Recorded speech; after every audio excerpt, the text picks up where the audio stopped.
There is a world all around you, filled with creations that will amaze. A world of destinations that astound. A world waiting to be explored. Come and discover the unseen world. On today's episode of The Unseen World, a Colorado land dispute leads to the discovery of two frozen bodies in a shed, how they got there, and the unlikely festival that celebrates them.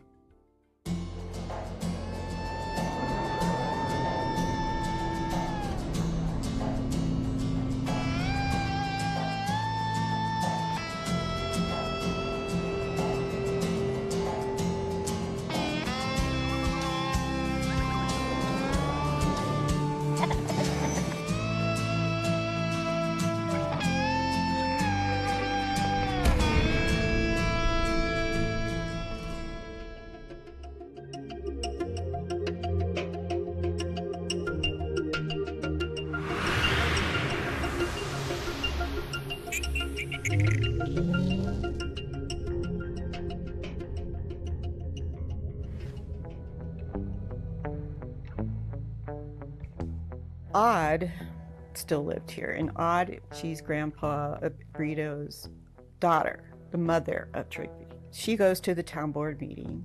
She's going to ask for a certificate of occupancy so she can live in the house.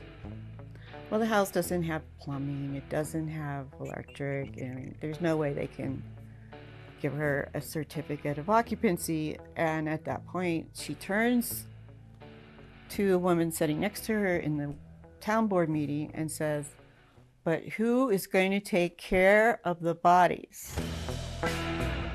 Then it was just mayhem. The bodies were being stored on dry ice by Triva Bavga. Bavga is a firm believer in cryogenics, a process where people's bodies are frozen after death in hopes that technology can one day bring them back to life. So what was Bavga doing with the bodies? One was his grandfather, the other was a man from Chicago. Brito's existence in this town has completely changed Nederland. And it will never go back to what it was before.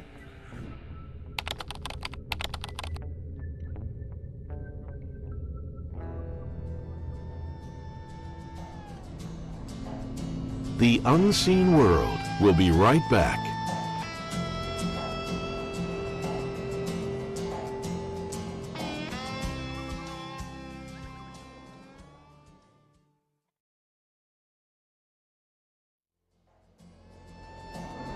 We now return to the Unseen World.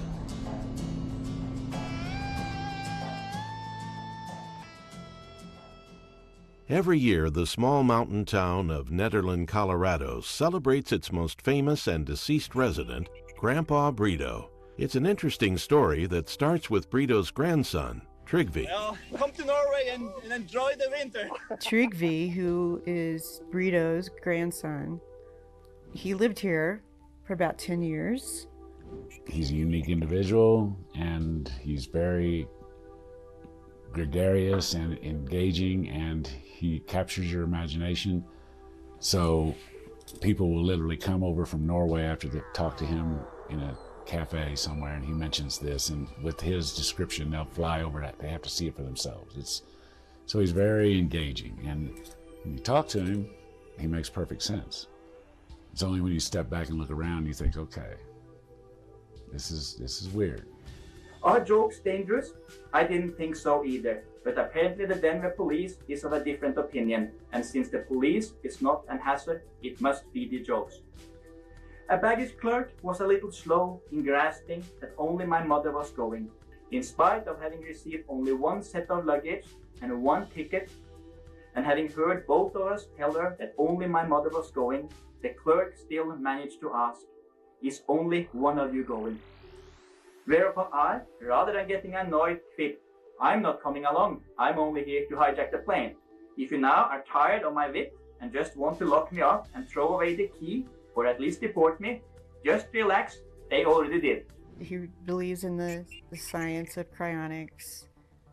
He has somewhat of an institute that he founded in Norway. It consists of ice bathing, coffee enemas, just eating his food, his diet for a week. You know, people pay to go to it. So he actually is living his beliefs. He was building a house up on the ridge above the reservoir. It is an anomaly of science and nature. It's huge concrete bunkers, structurally made to withstand bombs, tornadoes, fires. And he used a high-grade concrete and steel reinforcement, and you have to see it to believe it. It's going to be the nuclear center of his cryonics lab, in which he was going to live out end times or apocalypse or whatever he hopes to live out. But once you see the house, you realize that structurally it's got, although it's made of solid concrete and steel, it's got sliding glass doors and windows in it. And everything is so, I don't know how to explain it. It just seems like started throwing money at the structure without any real clue as to how it's going to finish up. And that's how he was discovered, actually. The town had to go and force them to move because it wasn't up to code. And that's when Trygve's mom told the person that there was a body on the property, and she was afraid of what would happen to it. So that's how the whole thing got discovered. By the time Trygve's makeshift cryonics lab, a shed in the backyard with 2 bodies covered in dry ice, was discovered, Trygve had already been deported for overstaying his visa. City officials scrambled to decide what to do. While state law does not prohibit the act, local officials wrestled with the concept all day, culminating in a trustees meeting. The situation that is up there right now is not a legal situation. The Board of Trustees told Bobka's mother, Odd Moorstool, that she has to sign an agreement by tomorrow. In the agreement, she would promise to remove the bodies within 30 days, provide security for the site by tomorrow evening, and continue to provide dry ice to keep the bodies cold. It outraged her, enough to compare the town with the former Soviet Union. That's much worse than Russia was under Stalin. And you are Americans, you are Jeffersons. No! Moorstool said she will fight it. Well, besides the police department overreacting, the town board overreacted as well. They were abhorred that this had happened, and I guess they felt very ashamed for some reason. They couldn't see the irony in it, and they passed an ordinance like within a week. They had a special BOT meeting to consider just this legislation that they wanted to pass, and it did pass. And it basically says that there can be no frozen dead bodies in the town limits. So actually the ordinance, the way it reads is if you have a frozen chicken in your refrigerator, you're really breaking the law. Because it didn't really specify human. So, it's still in the books. They've never taken it off the books. Despite the response by the town board, many in Nederland fought to keep Brito where he was. Trygve wanted his grandfather to stay here, so this is where he was. It wasn't like he could get a frozen dead body back to Norway, I don't think. So he was sort of stuck here. Stay tuned. The Unseen World will return.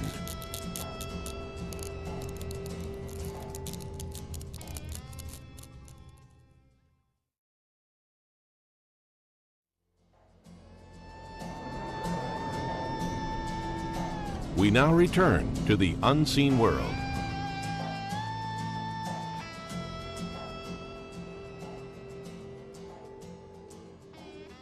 Today, Brito is still housed in a shed on Trygve's original property.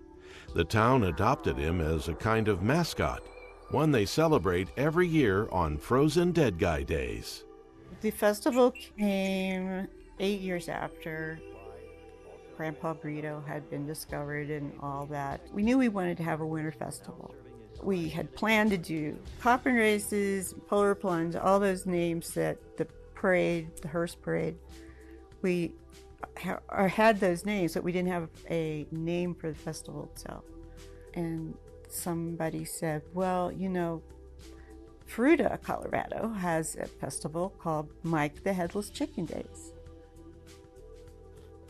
And I said, well, you know that whenever we go out into the world and someone asks where you're from and you say Nederland, Colorado, first thing they say is, oh, isn't that where that Frozen Dead Guy is?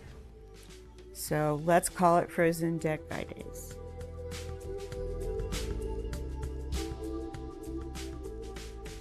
Frozen Dead Guy Days is a 3-day festival that takes place every year at the end of winter and the start of spring. The weekend features live music, a costumed ball, coffin racing, costumed polar plunging, and a parade of hearses.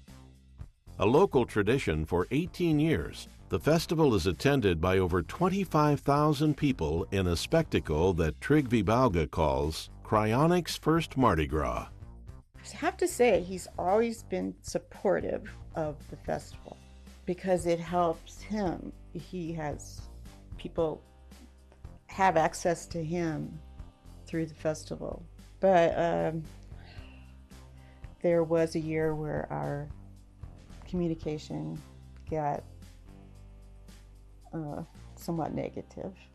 In 2005, the family pulled their support from the festival, following an incident where Trygve's mother, Odd, was deported. They even canceled tours of the tough shed that is Burrito's final resting place. He just didn't want to be involved with it anymore. So he had someone who was the caretaker at the time who did the tours, and he charged for them. I imagine he just kept the money. I don't know if he shared it with Trygve. And now there's a new caretaker.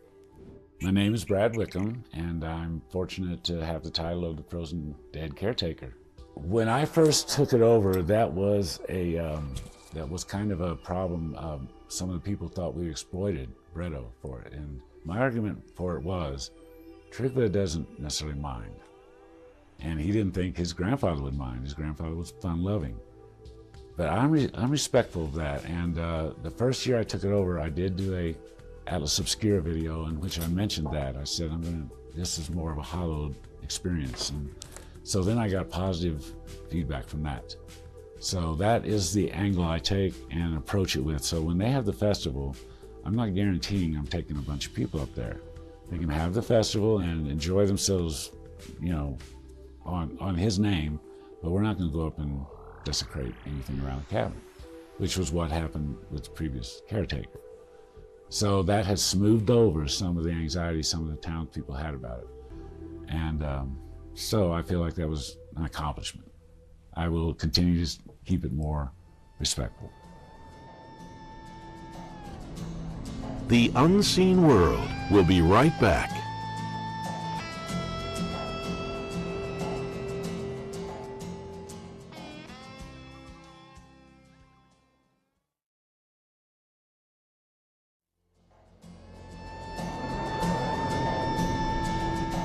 We now return to the Unseen World.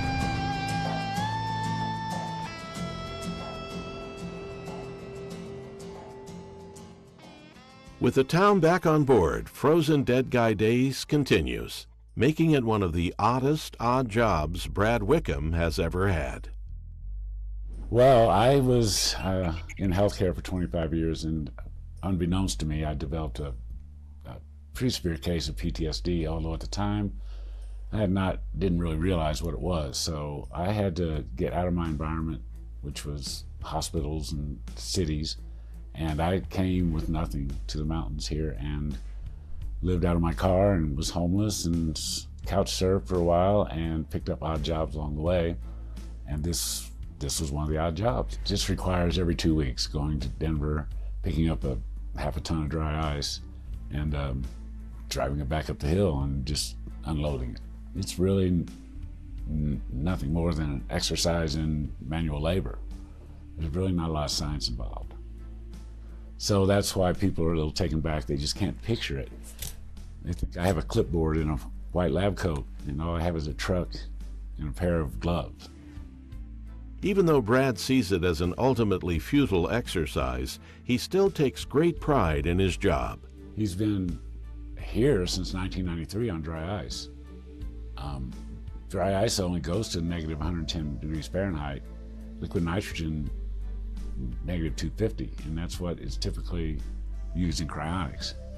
So for over 20 years, he's been on dry ice, and that can't be, even though the science isn't here yet to bring people back, he's probably well past any threshold. And Trigva realizes that. I don't ask the questions why we're still doing it. I just do the job. I'm the worker, he's the boss. And when he calls me, I'll know what to do. Till then, I'm every bit as up in the air as anybody else. Something weird has happened over the last few years where I've grown this attachment. And it's not worrisome necessarily, but maybe sometime I want to talk about it. I mean, who gets attached to a dead corpse and then inserts himself into the family? See, already it sounds crazy. So I got some soul searching to do there, but I feel the responsibility, and I know Trigva depends on me, and I know that he appreciates it because I don't ever really hear anything from him. If I'm going to hear from him, that means something's not going right. So I take that silence as, gratitude. This town, coming to this town saved my life. So representing this town and the family back in Norway of Bredo is, I think, an accomplishment. So it keeps me focused and it keeps me centered. One of the ways Brad serves Bredo is by doing what he can to keep his memory alive. Well, he was a public works administrator in Oslo, and I identify with that because when I first came to this town, I got a job in public works and I worked the parks. He was the parks and recreation guy. So I see pictures of him in the garden with the trees, and he's just this nice looking gentleman, always this big broad smile. The only thing I knew about him was he was the patriarch of the family. I don't think Trigva's dad was present necessarily, and all the pictures you see, they're surrounding him, and he's the center. I can't help but think that he was just always the center. And when he died, Trigva just didn't really want to bear part with him. He planned to have all three, himself, his mother, and his grandfather frozen. So what I have learned from Bredo was he was an artist, a hunter, a sportsman, a cross-country skier fanatic, and the rest is totally my perception of an elderly Norwegian gentleman who I would like to get to know. So mixed in with a little bit of fantasy about it is just a little bit of knowledge on the subject. He must have just been really a great guy.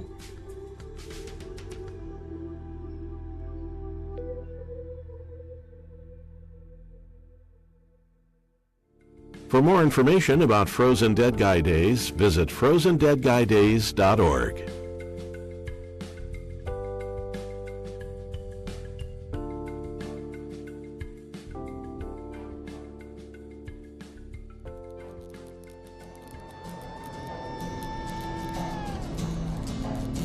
The Unseen World will be right back.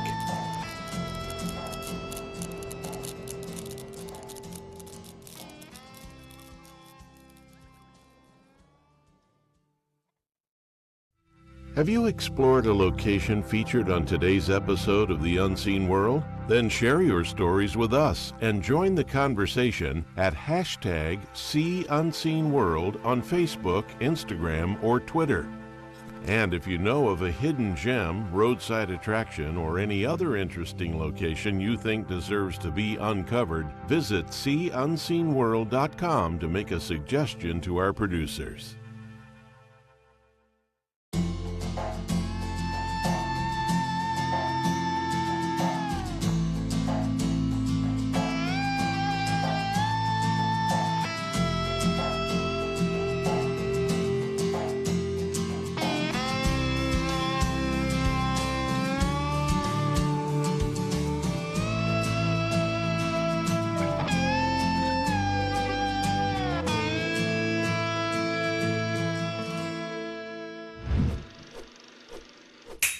good.